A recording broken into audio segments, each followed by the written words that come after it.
los eventos apocalípticos más conocidos entre los protestantes es el evento de la Gran Tribulación.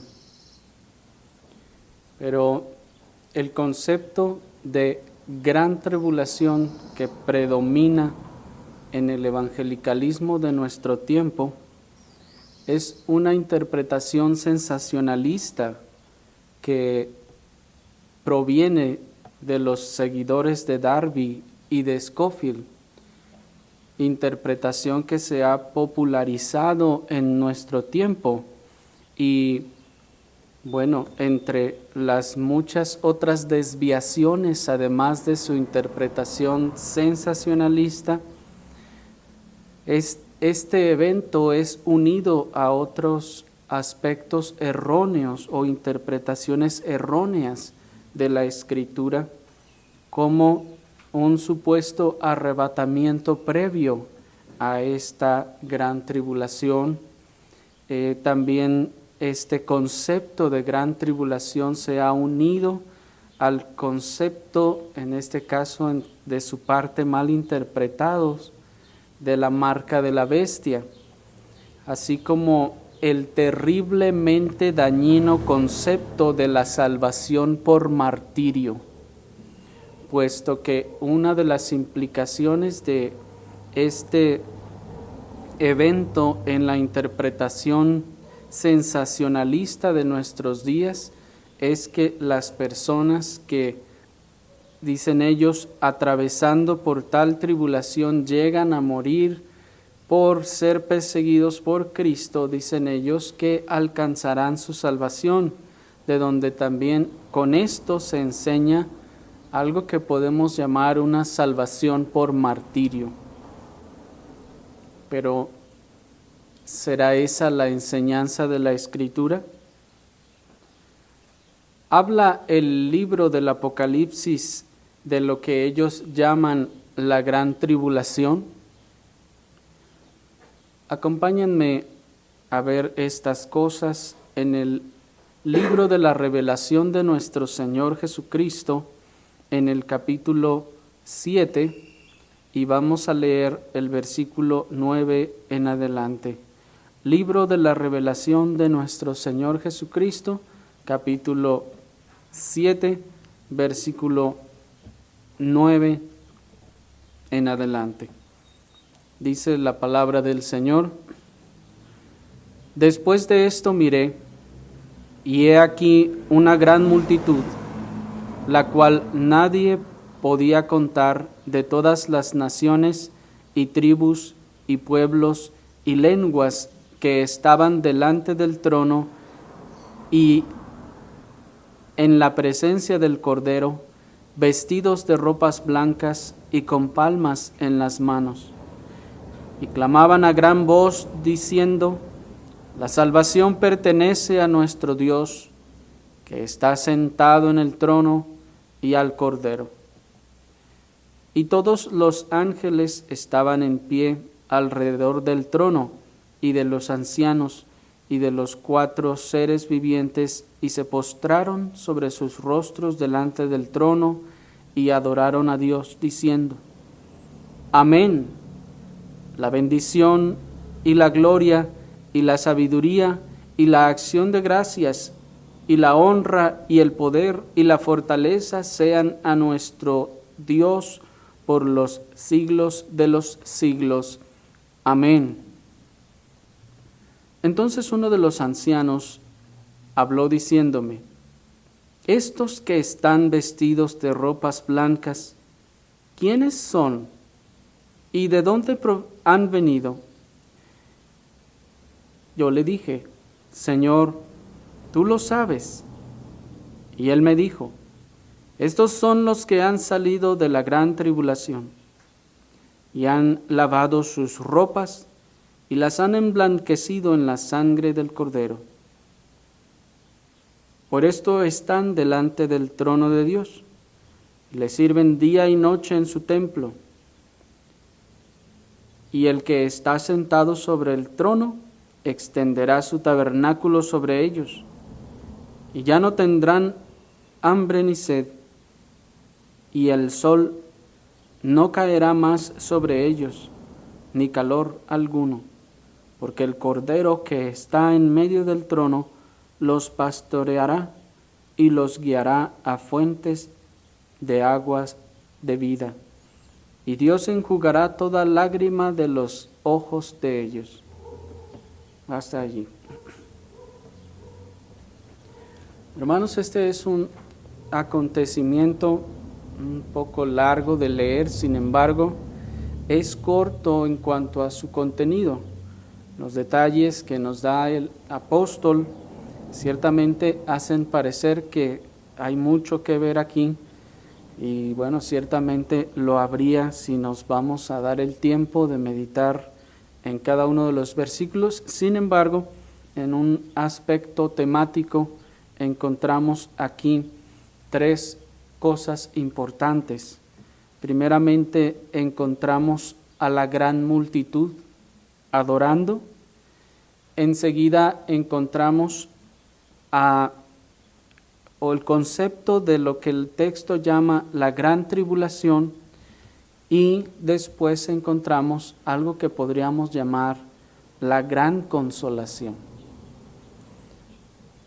Hallamos algo que es llamado la gran tribulación, pero también por la descripción de lo que estos que salen de la gran tribulación gozarán después, podemos llamar la gran consolación.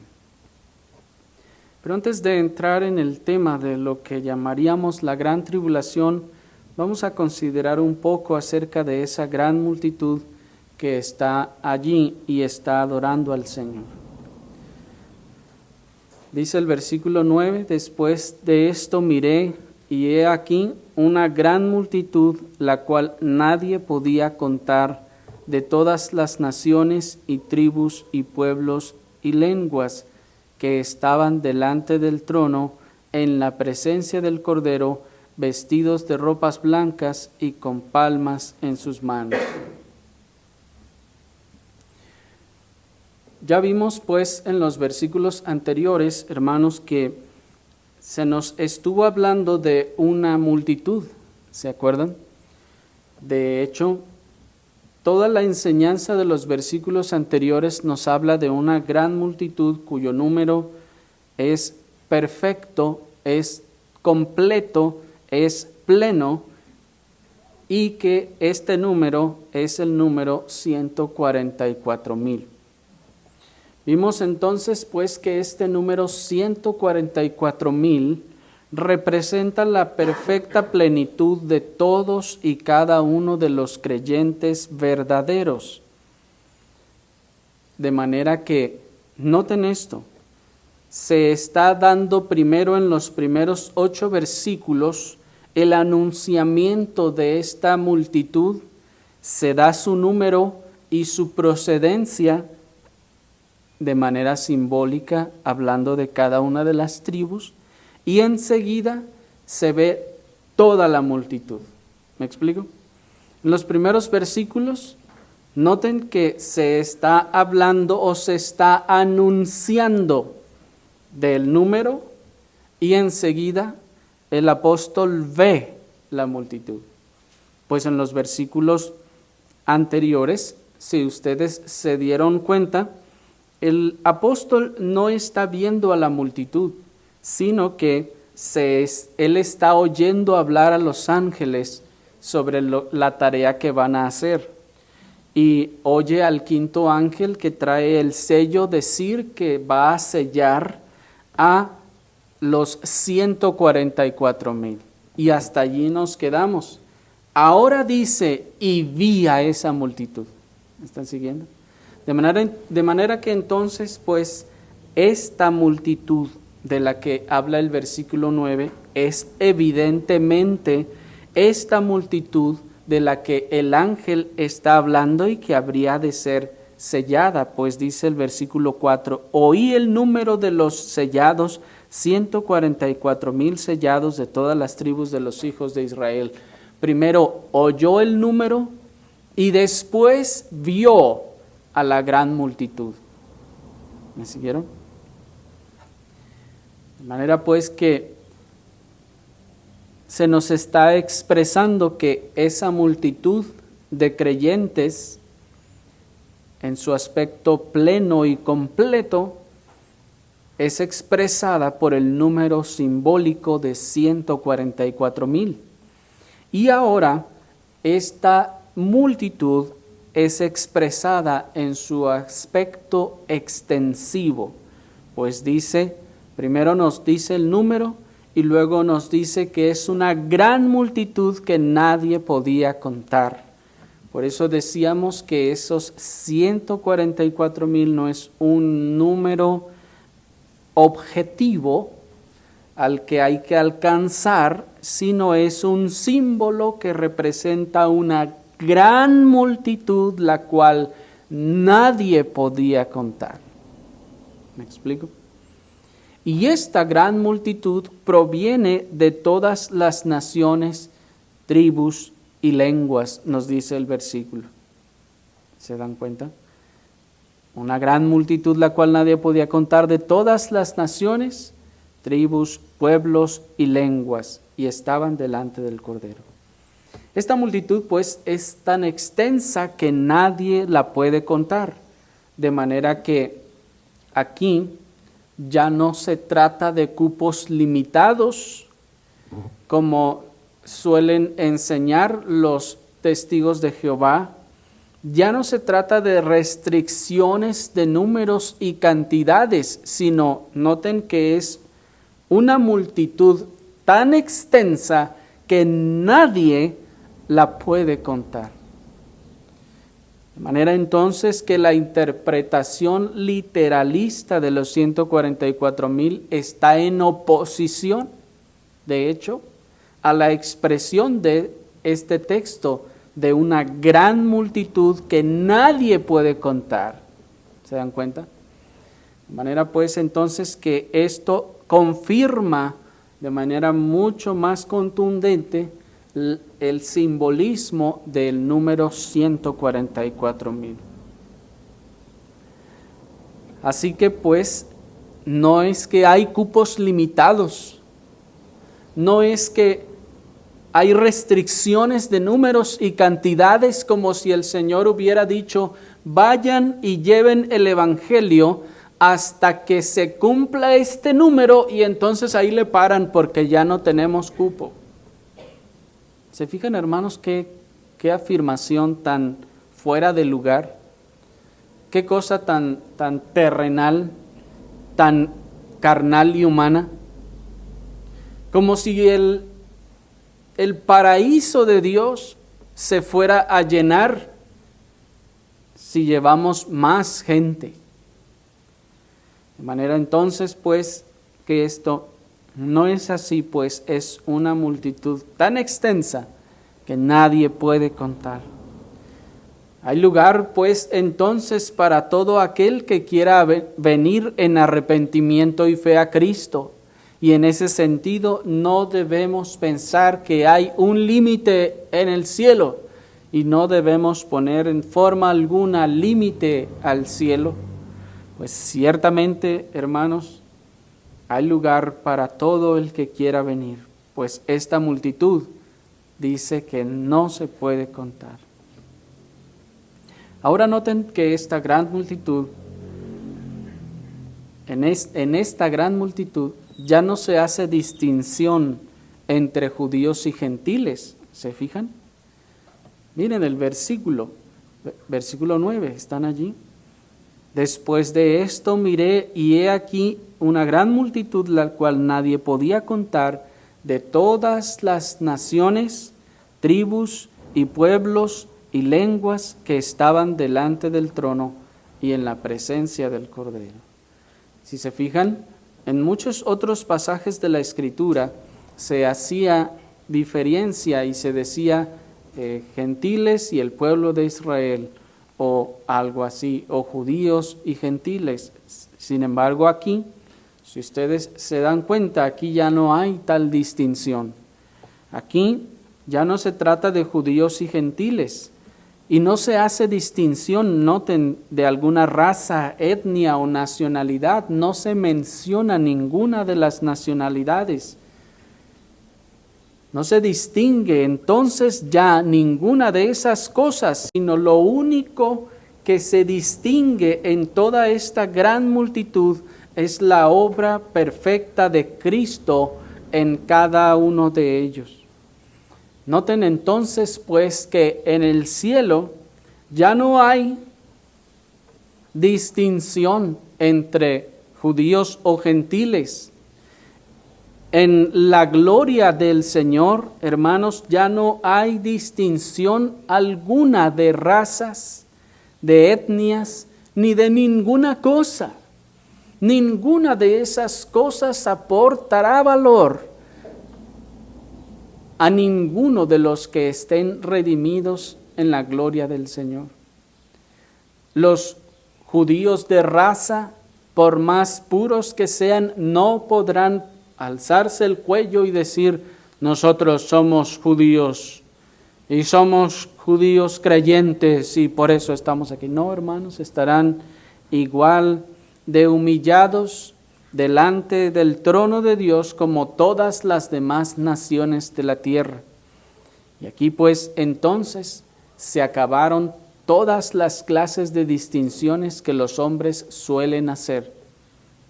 Lo único que prima aquí, lo único que vale aquí y lo único que los distingue es la perfecta obra de Cristo el Salvador sobre ellos y ninguna otra cosa más. Eso es lo que les dio la entrada a ese lugar y eso es lo que les proporciona la dignidad de estar en ese lugar y ninguna otra cosa más.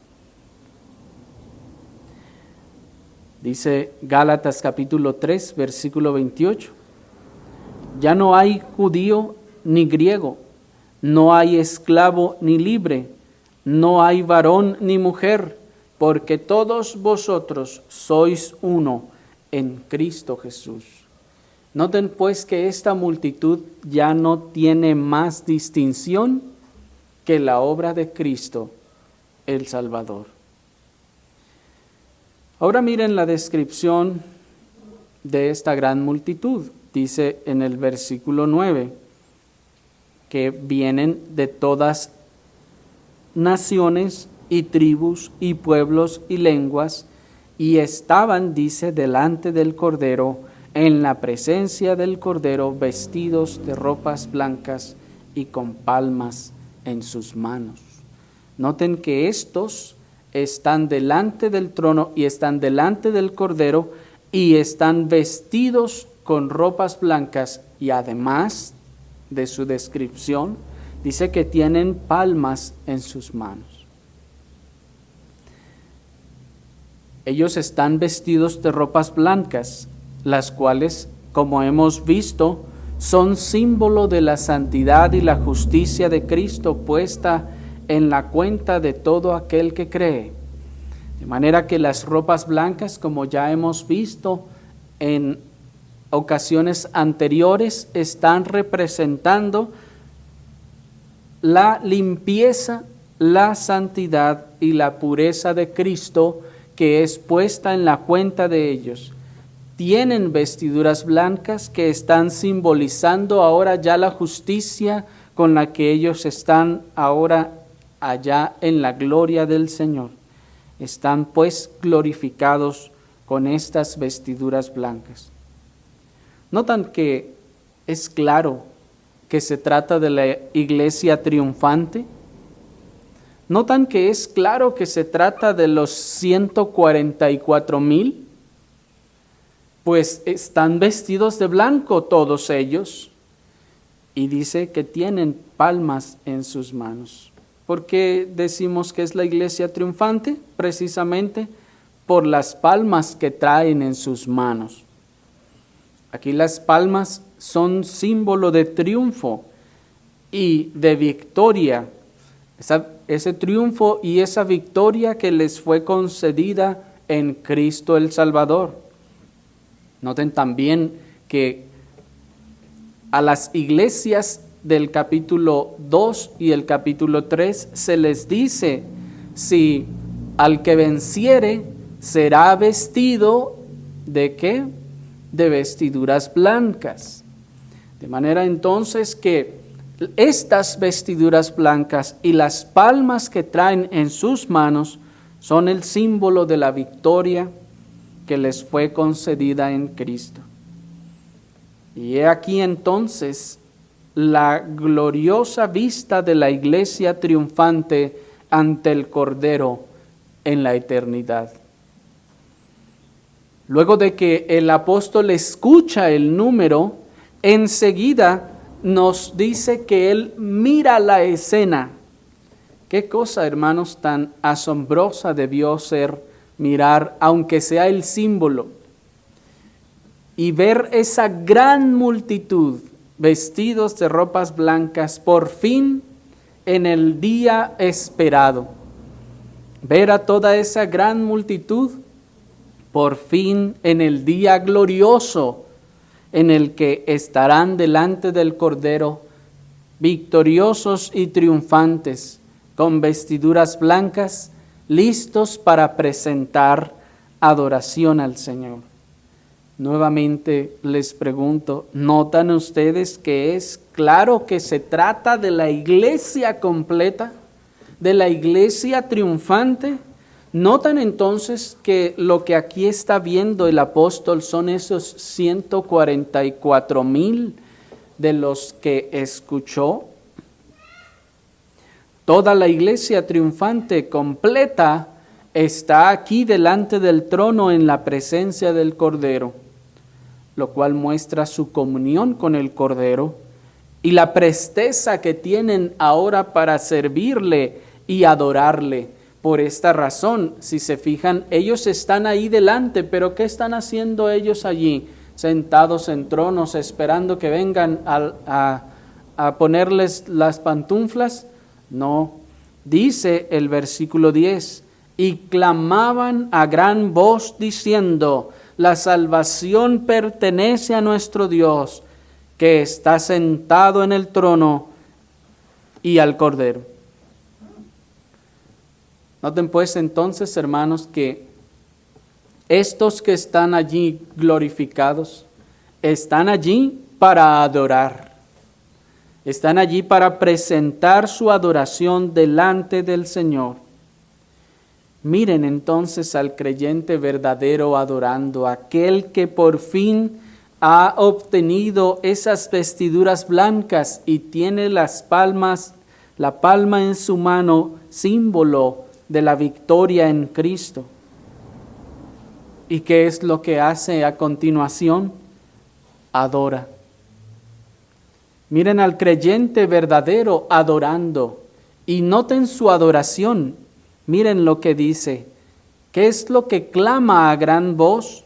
La salvación pertenece a nuestro Dios, que está sentado en el trono y al Cordero. Qué cosa tan maravillosa, hermanos. Ellos están vestidos de vestiduras blancas y tienen unas palmas en sus manos. Esas vestiduras blancas están diciendo no son nuestras. Estas palmas que traemos en nuestras manos no son nuestras.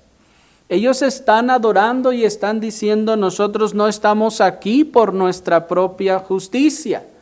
Nosotros no estamos aquí porque nos lo merecimos. Nosotros estamos aquí gracias a la obra y la salvación del que está sentado en el trono y del Cordero. ¿Notan entonces, hermanos, la clase de adoración que presentan? Primero están reconociendo que nada es de ellos, que nada lograron ellos y que nada alcanzaron ellos, sino que todo lo que tiene que ver con su salvación es una obra del que está sentado en el trono y del Cordero. ¿Se dan cuenta? Así que allí tenemos una gran multitud de lo que hoy en día llaman calvinistas. ¿Se fijan? Allí tenemos una gran multitud, hermanos, de lo que hoy en día llaman calvinistas.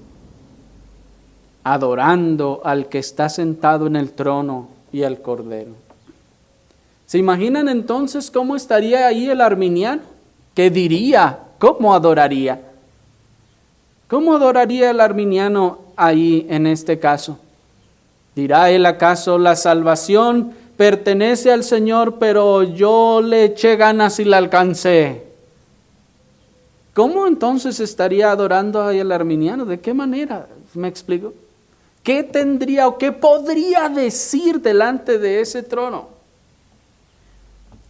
Le eché todas las ganas, acepté a Cristo como mi Salvador y aquí estoy, gracias Señor. ¿Cómo podría el arminiano entonces en este caso adorar delante de ese trono? Qué cosa tan impresionante, hermanos, ¿no les parece? Estos que están aquí están enunciando las doctrinas que hoy los hombres en cierto tono despectivo llaman calvinismo. Y están diciendo la salvación y lo que traemos puesto y lo que traemos en nuestras manos no fue nuestro, sino esto fue una obra de Dios que está sentado en el trono y del Cordero. Nada es nuestro.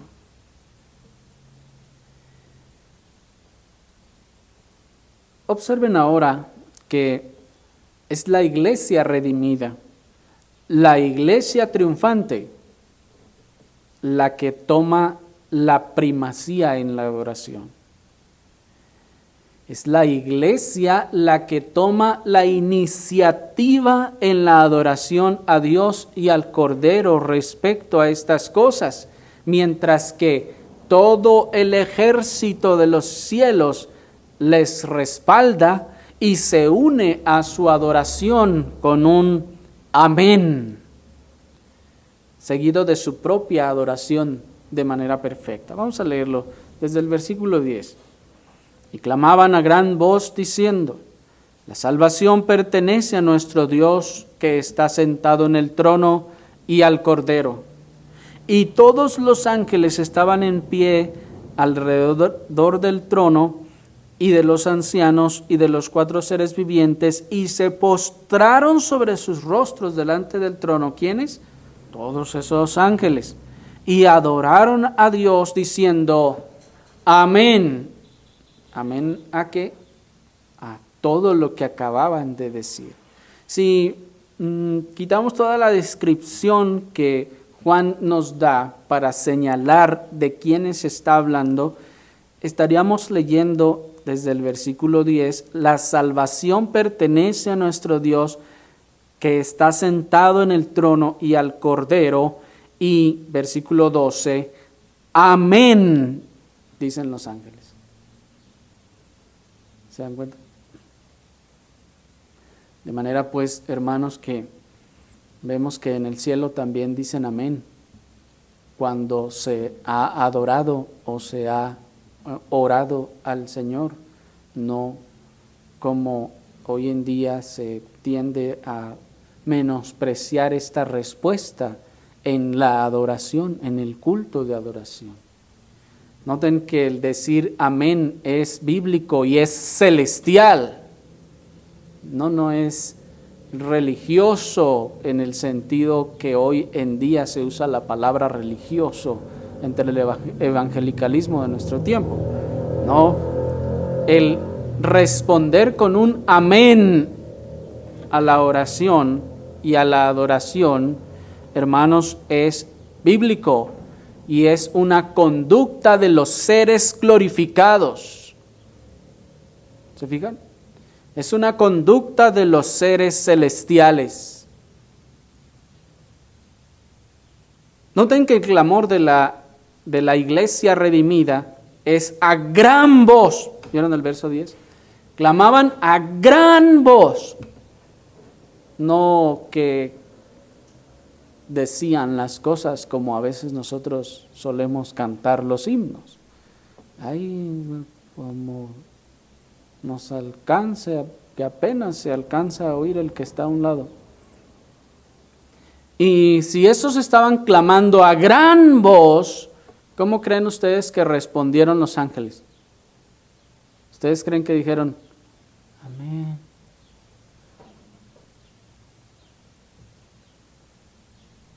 ¿Ustedes creen que hicieron así? Evidentemente no. No, hermanos.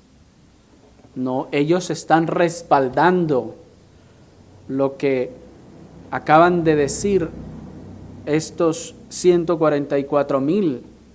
Recuerden, el número es simbólico. Y ellos están diciendo, sí, así es. Es cierto todo eso. Amén. Y enseguida ellos ofrecen su propia adoración. ¿Se fijan? Versículo 12. Amén. La bendición y la gloria y la sabiduría y la acción de gracias y la honra y el poder y la fortaleza sean a nuestro Dios por los siglos de los siglos. Amén. Miren, ahora ellos ofrecen también su propia adoración de manera perfecta, por lo que veíamos ya cuando vimos la adoración al Cordero, se presenta delante del Señor por medio de 7 doxologías. Si ustedes cuentan, allí los ángeles están adorando a través de 7 exaltaciones, formas en las que exaltan al Señor. Estos se postran pues delante del Cordero para adorarle de esta forma. Y estas 7 palabras que exaltan al Señor manifiestan la perfección de la adoración de estos seres celestiales. Ya vimos que la experiencia de la redención hace pues que la iglesia redimida sea la más interesada en la adoración del Cordero inmolado. De manera que por esta razón es que es la iglesia redimida la que comienza la adoración.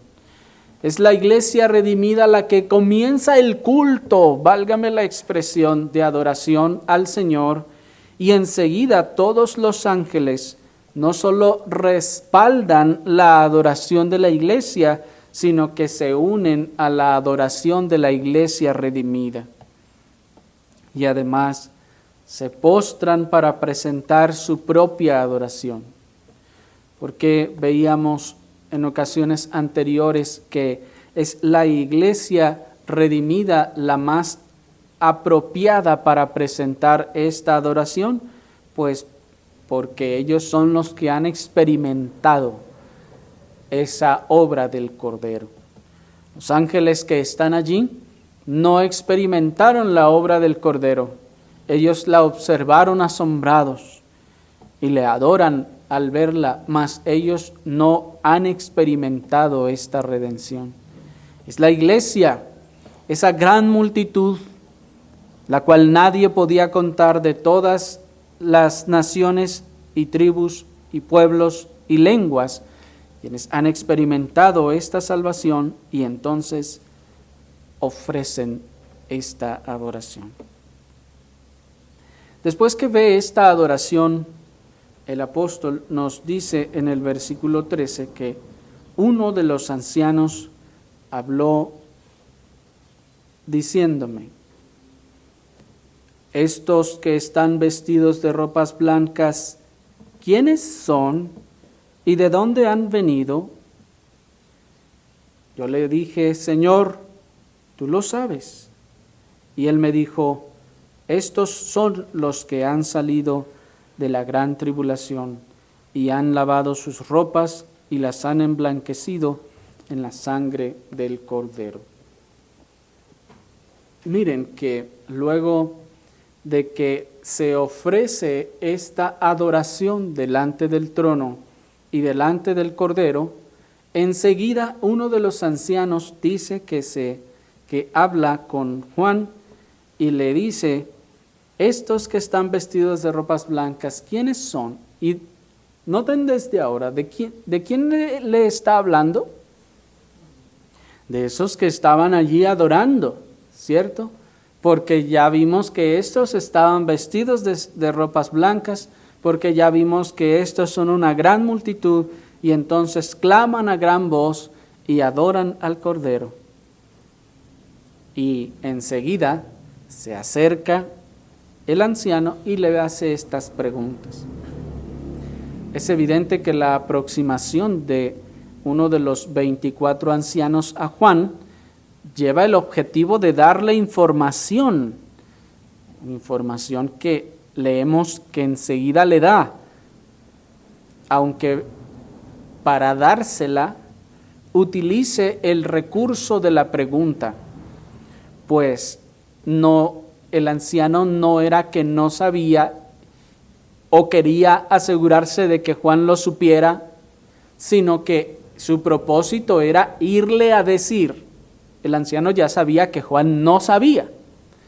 Sin embargo, lo hace a través del recurso de la pregunta. Es como si el anciano le dijera: ¿sabes tú quiénes son y de dónde han venido estos que están vestidos de ropas blancas?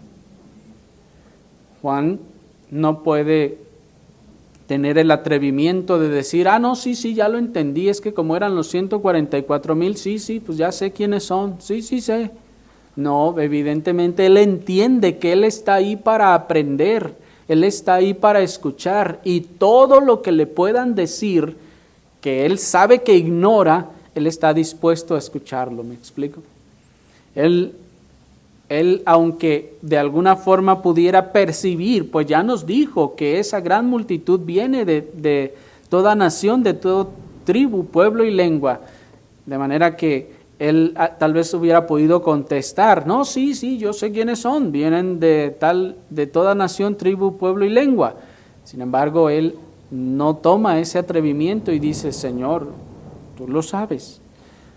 La respuesta entonces tiene el mismo estilo. Y es como si Juan le dijera: Señor, yo no lo sé, pero sé que tú lo sabes. ¿Me lo puedes decir? Y miren entonces la respuesta que le da el anciano. Y él me dijo, versículo 14, estos son los que han salido de la gran tribulación y han lavado sus ropas y las han emblanquecido en la sangre del Cordero. Y aquí es, hermanos, donde vemos expresada esta frase o esta expresión, la gran tribulación. Y en base a esta frase, hermanos, de la gran tribulación, pues es que, como les decía al principio, en el evangelicalismo de nuestro tiempo se ha tomado para expresar una serie de definiciones y conceptos que no son bíblicos. Pero para que podamos nosotros abordar este texto que menciona la frase la gran tribulación, lo primero que nos será necesario es definir a qué se refiere nuestro texto con la expresión la gran tribulación. Por lo que veremos primeramente a qué no se refiere nuestro texto con la expresión la gran tribulación. Y después vamos a ver a qué sí se refiere el texto con la expresión la gran tribulación. Veamos entonces pues primero a qué no se refiere nuestro texto con la expresión la gran tribulación. Insisto, con la expresión la gran tribulación, aquí este texto, Apocalipsis 7:14, no se refiere al concepto dispensacionalista de la gran tribulación. Lo primero a lo que no se refiere nuestro texto es al concepto dispensacionalista de la gran tribulación. El concepto dispensacionalista acerca de la gran tribulación es un concepto conocido en la teología como un concepto pretribulacional.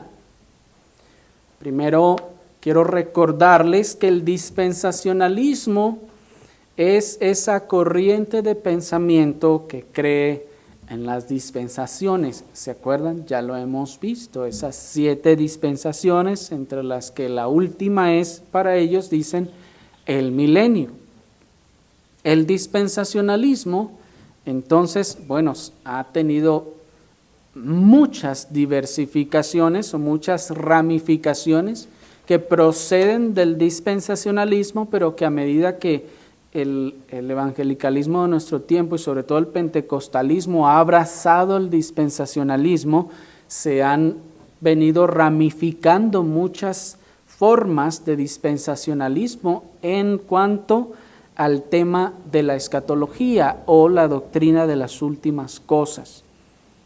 El dispensacionalista, pues, cree en la gran tribulación, y ahorita les voy a decir qué es lo que él cree como gran tribulación, pero primero debemos decir que lo que él cree o su postura es una postura que se conoce como pretribulacional.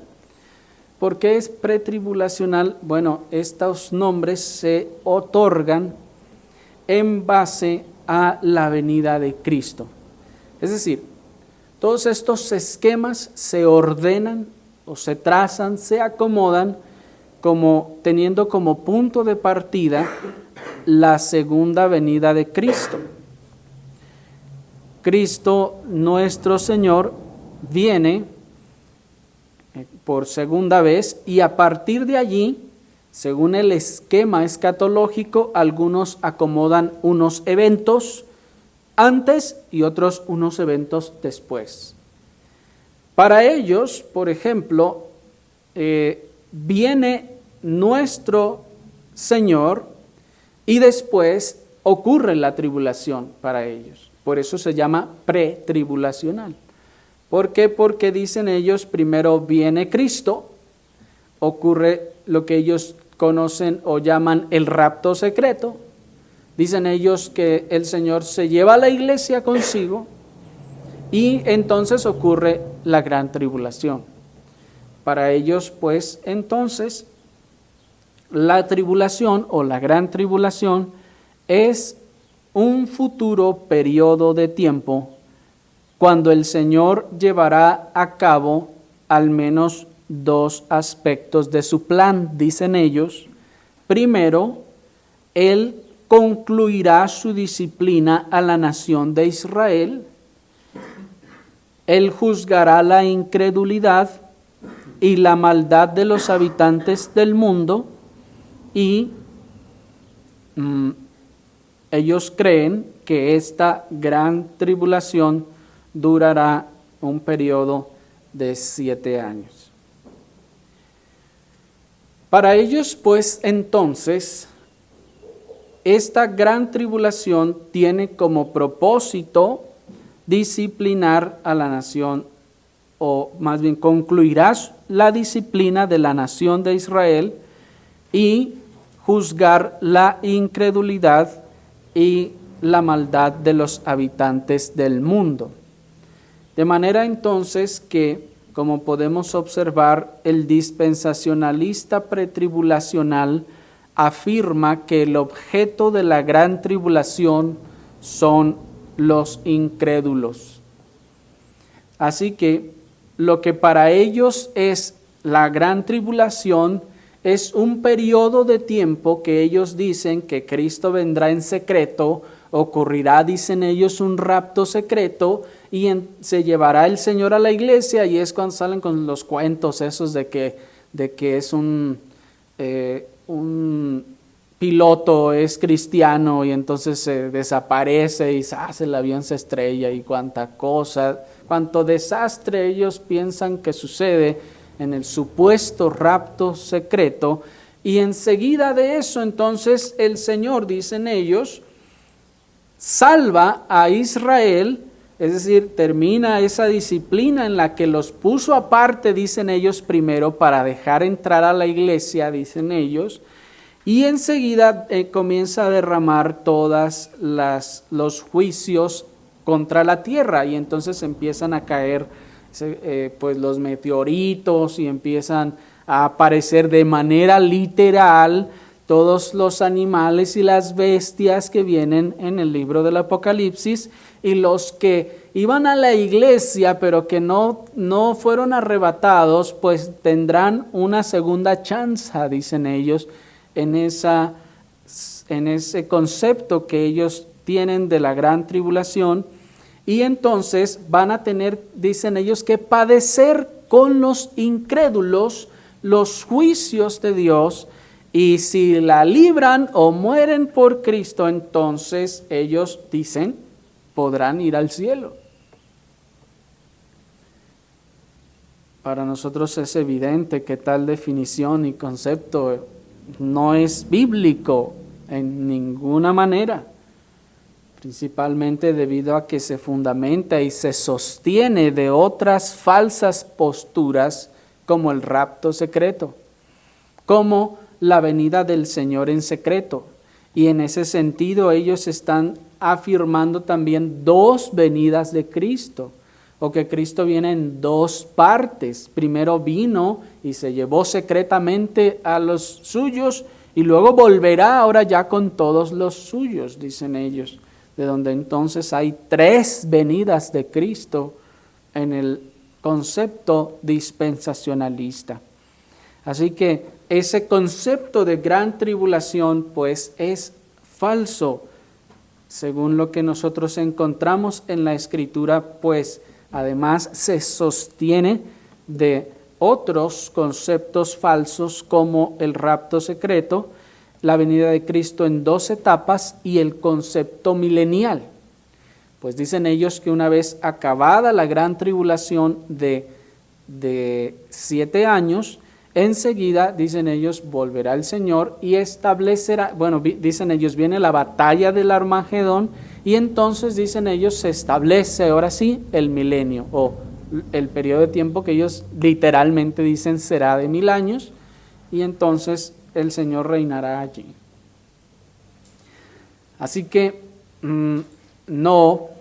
nuestro texto no se refiere a eso cuando dice que estos han salido de la gran tribulación. Porque además, miren, están todos ahí redimidos, lavados por la sangre del Cordero y adorando al Señor, y es una gran multitud que nadie puede contar. ¿Cómo fueron los que se quedaron?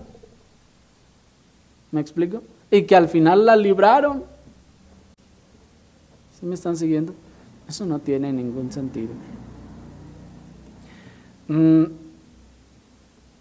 Lo segundo, que con la expresión la gran tribulación nuestro texto no se refiere, es el periodo de gran tribulación derivado del desatamiento de Satanás. Lo segundo que nuestro texto no se refiere es el periodo de gran tribulación derivado del desatamiento de Satanás. Debemos aquí hacer una aclaración de que es ciertamente una clara enseñanza de la Escritura que el desatamiento de Satanás, lo vamos a ver después, producirá un periodo de gran tribulación previo a la venida de nuestro Señor Jesucristo.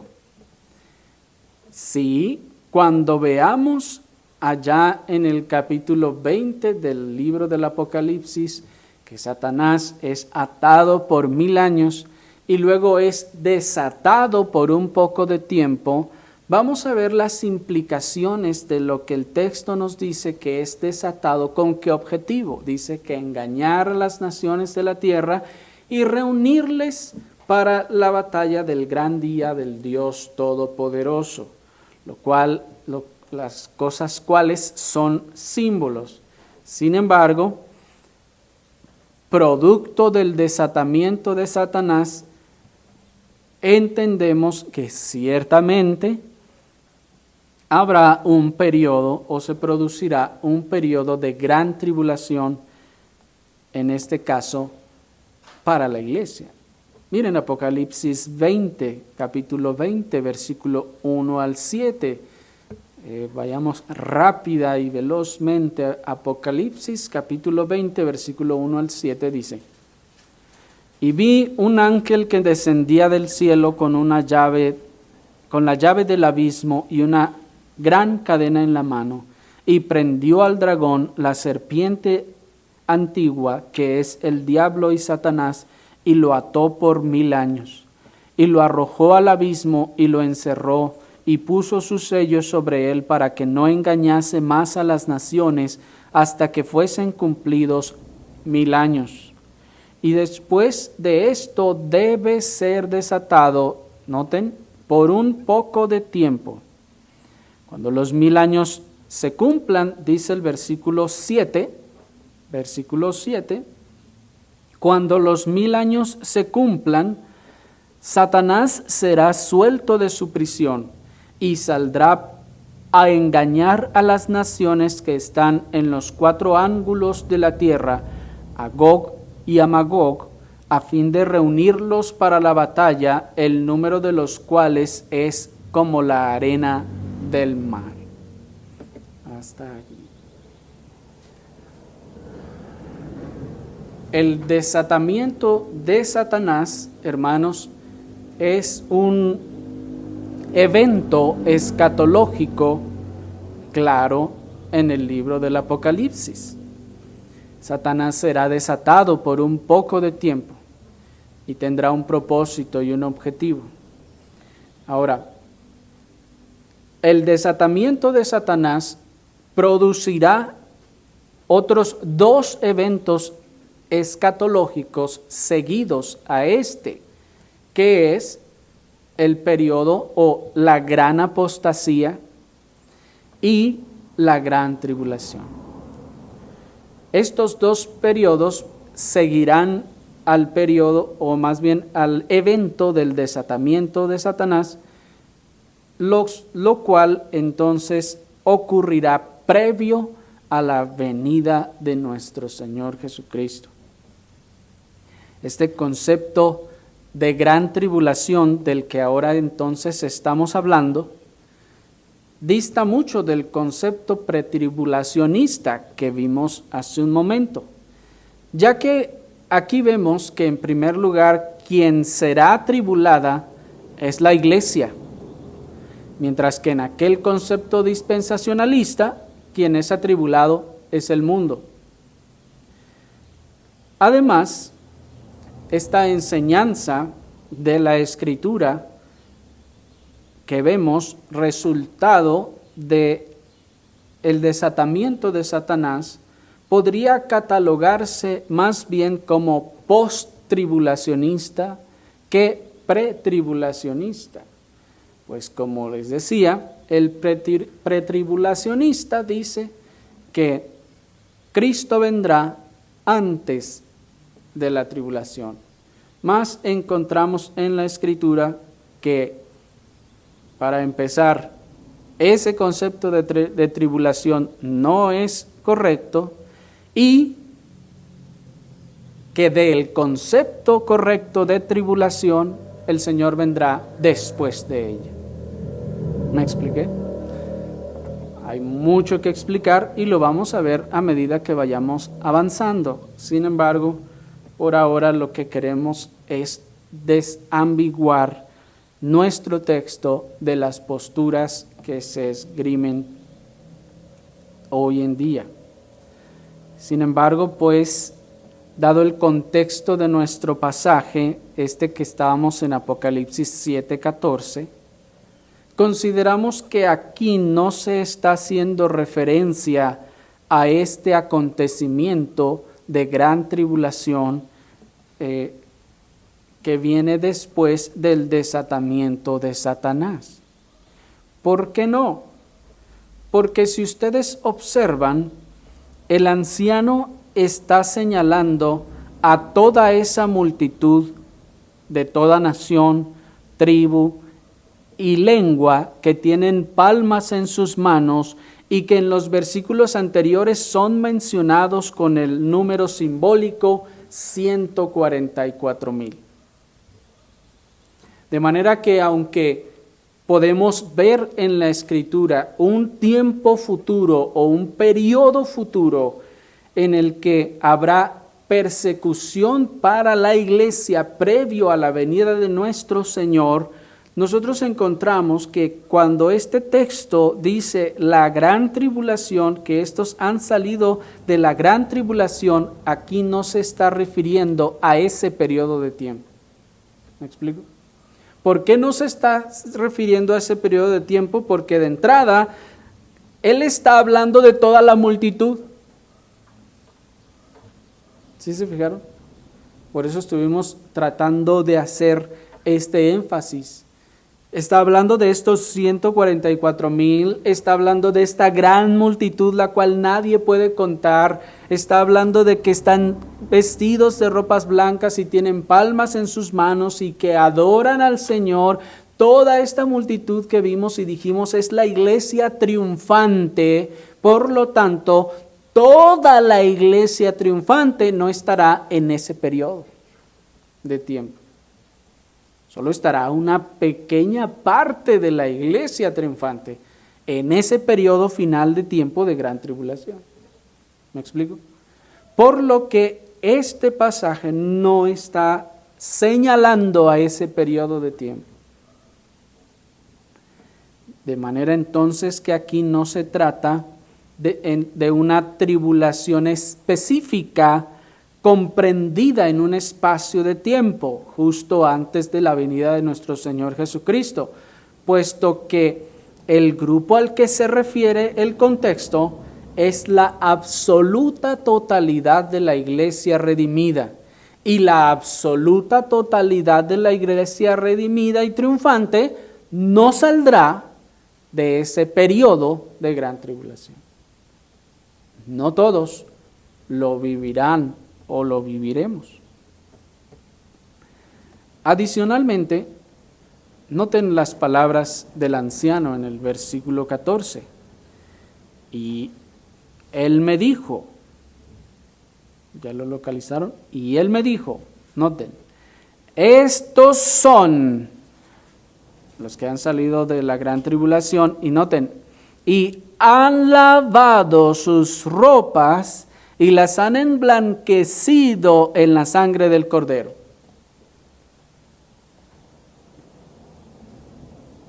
Si se tratara de una tribulación específica, comprendida en un espacio de tiempo, justo antes de la venida de nuestro Señor Jesucristo, ¿significa entonces que los demás creyentes no han emblanquecido sus ropas en la sangre del Cordero?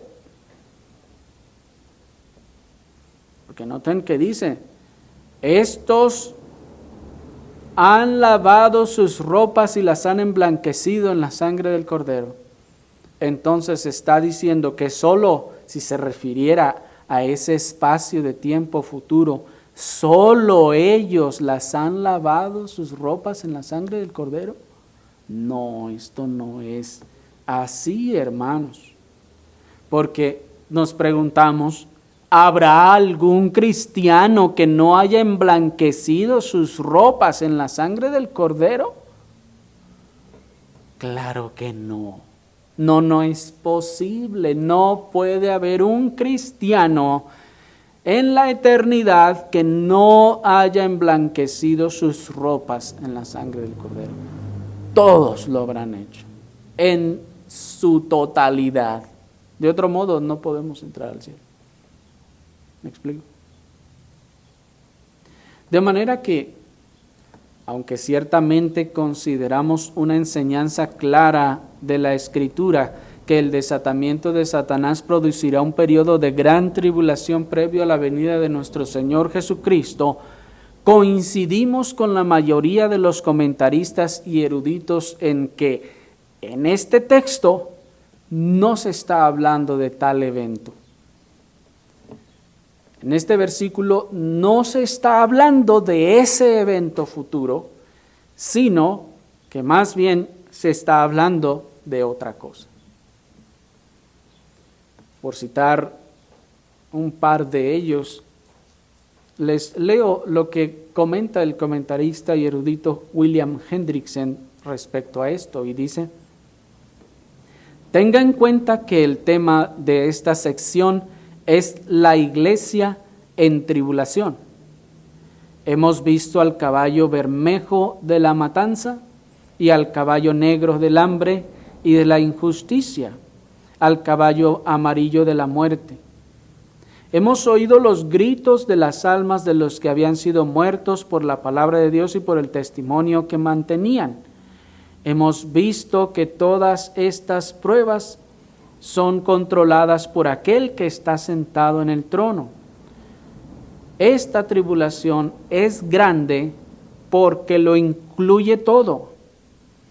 Todas las persecuciones y pruebas del pueblo de Dios simbolizadas por los sellos están incluidas en ella. Por consiguiente, vemos la unidad que existe en esta sección entera de los capítulos 4 al capítulo 7.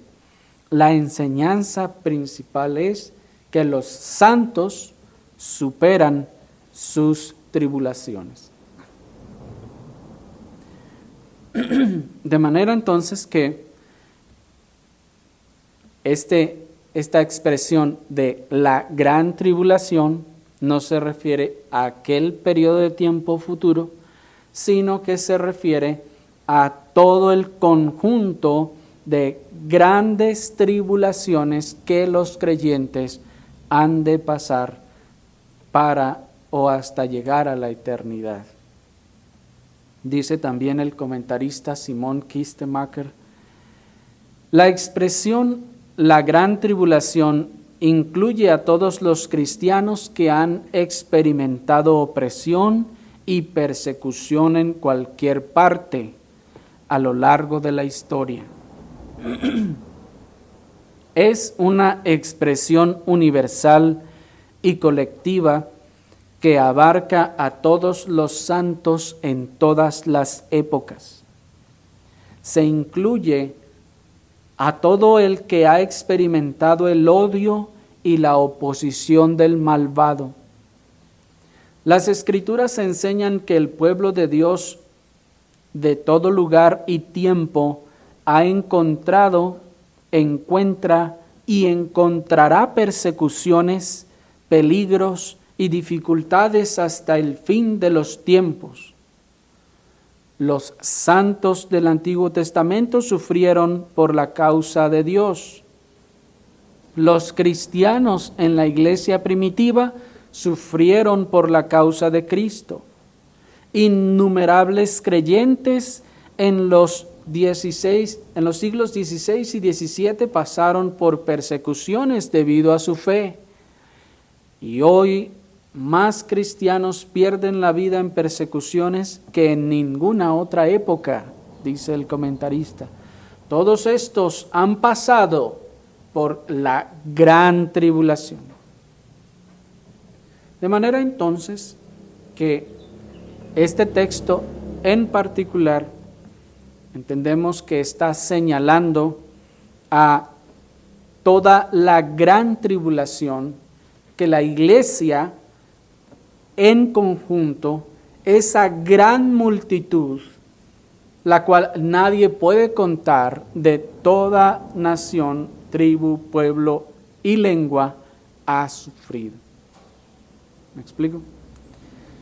Y dado a que los creyentes, como vimos ya en otra ocasión, en cierto sentido, todo creyente es un mártir.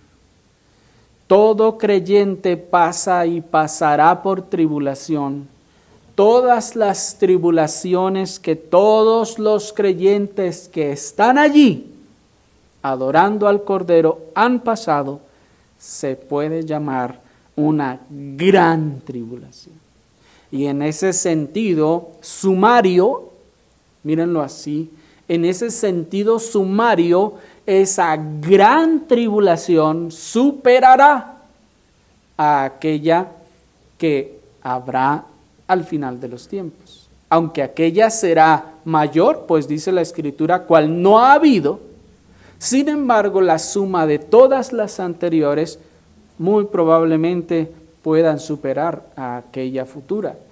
Y se le llama entonces gran tribulación. ¿Me explico? Pues es el conjunto de todas las tribulaciones a todos los cristianos o creyentes a todo lo largo de la historia. De manera pues, entonces, que todo creyente que terminará en glorificación lo hará a través de grandes tribulaciones. Las grandes tribulaciones por las que todo creyente verdadero ha de atravesar se pueden identificar en la crudeza u hostilidad del trato que recibimos por causa de Cristo y la práctica de la verdadera religión.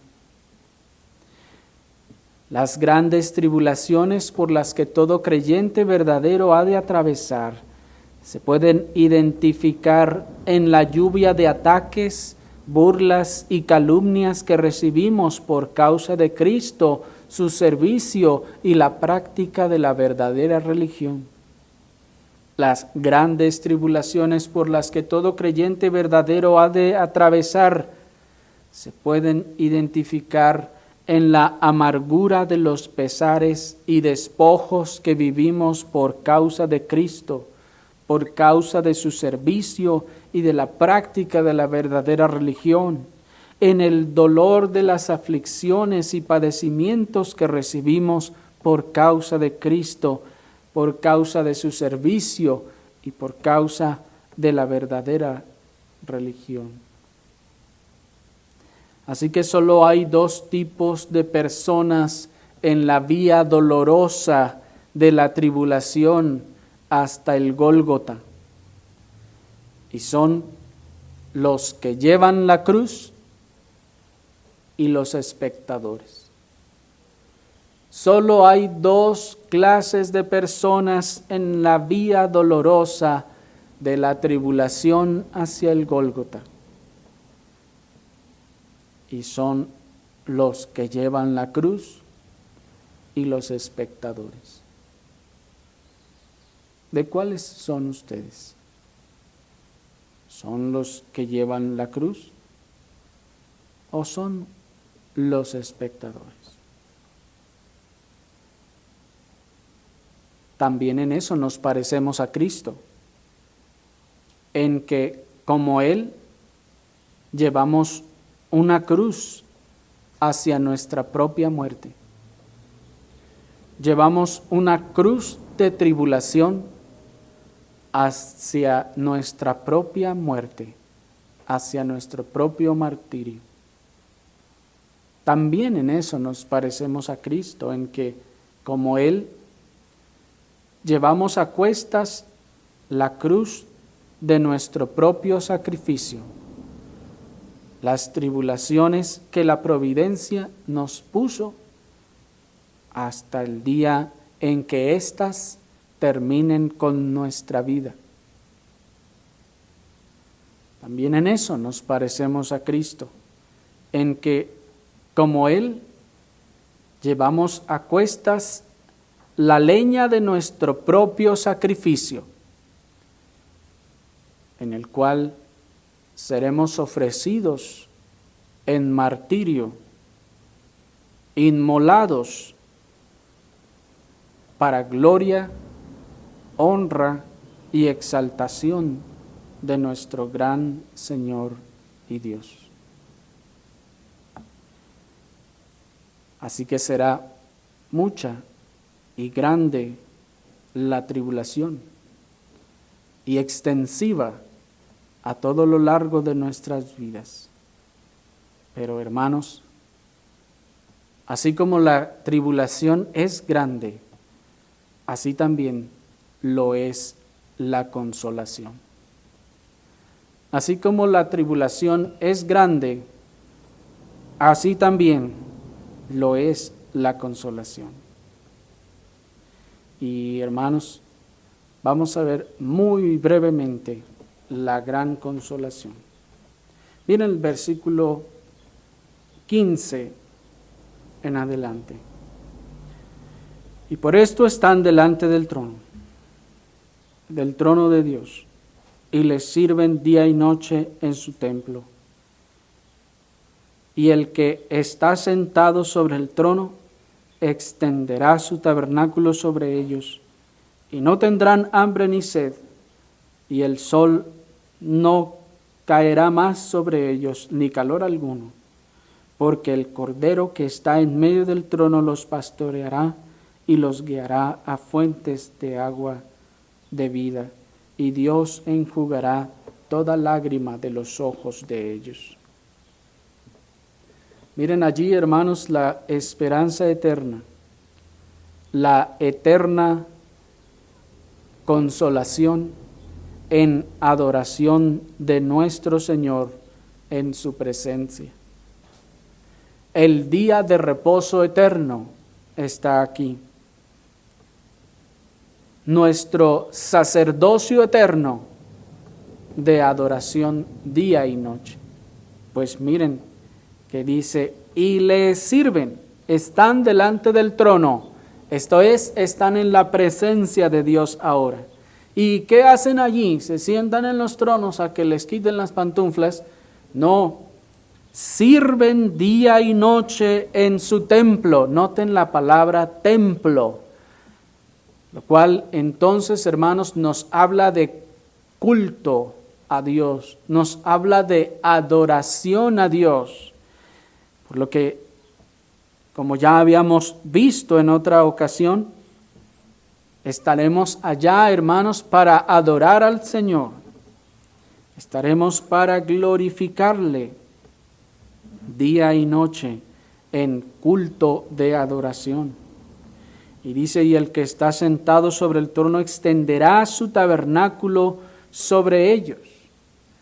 ¿Cómo es esto? Esta palabra tabernáculo viene de la palabra hebrea desde el original, sukkah, que significa morada o habitación. Esto es que Dios habitará, extenderá su tabernáculo sobre ellos. Dios morará con ellos, en medio de ellos. Noten que la gran consolación comienza con la habitación de la presencia de Dios y enseguida la adoración eterna de su persona. Pero la consolación no se acaba allí. Si eso fuera lo único, hermanos, sería suficiente, ¿no les parece? Tan solo estar en la presencia del Señor y adorarle perfectamente por toda la eternidad sería suficiente consolación para todos, hermanos. Sin embargo, la consolación, noten que no termina allí, sino que también se promete que no habrá más tristeza, ni dolor, ni tribulaciones. Pues dice el verso 16, ya no tendrán más sed, y el sol no caerá más sobre ellos, ni calor alguno. Está hablando de la fatiga que produce el sol. ¿Cuántos no andamos en la calle y terminamos fatigados? ¿Y cuántos incluso hasta estados de ánimo no nos produce el sol y enfermedad? Sin embargo, dice que ahora estas cosas serán quitadas, porque el Cordero que está en medio del trono los pastoreará y los guiará a fuentes, dice, de aguas de vida. Estas fuentes de aguas de vida, hermanos, están expresadas en contraste con el calor, en contraste con el estado de sed, de haber estado bajo el sol en el desierto, lo cual nos muestra entonces que esta vida, este transitar por esta existencia material, hermanos, es un desierto donde el sol está todo el tiempo sobre nosotros, afligiéndonos, agotándonos, causándonos cansancio o hasta enfermedad. Pero dice que la consolación consiste en que ahora el Cordero nos guiará y nos llevará, nos pastoreará, llevándonos a fuentes de agua de vida. Es decir, dándonos refresco y lo opuesto a todo el pesar, el cansancio y el dolor y la fatiga de esta vida terrenal. La gran consolación entonces también consiste en ser librados de todo afán, de toda preocupación, de toda aflicción, de toda prueba y persecución. No se les afligirá más y no les afligirá más las cosas de este mundo, ni el hambre, ni la sed, ni el calor. Por el contrario, gozan de la más grande y perfecta felicidad, y el Cordero es ahora su pastor. Nos dice el comentarista William Hendrickson, las lágrimas no son meramente limpiadas ni aún secadas, sino que son enteramente quitadas de sus ojos, de modo que no queda nada sino el perfecto gozo, la felicidad, la gloria, el compañerismo más dulce y la vida en abundancia. Y Dios mismo es el autor de esta salvación tan perfecta. Hermanos, sabemos que tal cosa es tremendamente difícil de imaginar.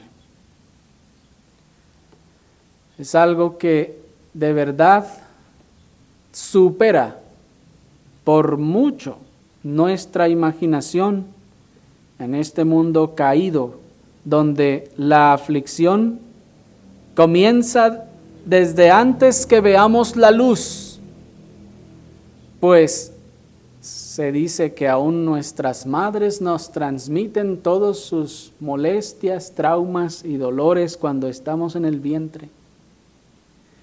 Y desde allí comienza la aflicción. Nacemos llorando y vivimos entre dificultades y aflicciones por causa de nuestro pecado hasta que el Señor nos encuentra.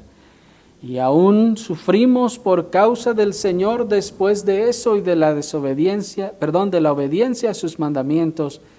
Y aún cuando morimos y los medios de la muerte son dolor y aflicción. Así que no sabemos todo lo que esa consolación significa. Porque desde que vimos la luz, llegamos llorando y en medio de llanto nos vamos también. Pero la promesa es clara y brillante. El Cordero que está en medio del trono los pastoreará y los guiará a fuentes de aguas de vida, y Dios enjugará toda lágrima de los ojos de ellos. Hermanos, esta es una promesa incomprensible desde el punto de vista experimental. No sabemos lo que eso será. Es decir, no podemos imaginarnos cuán asombroso y glorioso y consolador eso será. Sin embargo, es una promesa y es clara y es resplandeciente como la luz del sol. El Señor nos conceda tomarla y asirnos a ella para que honremos al Señor. Oremos, hermanos, al Señor.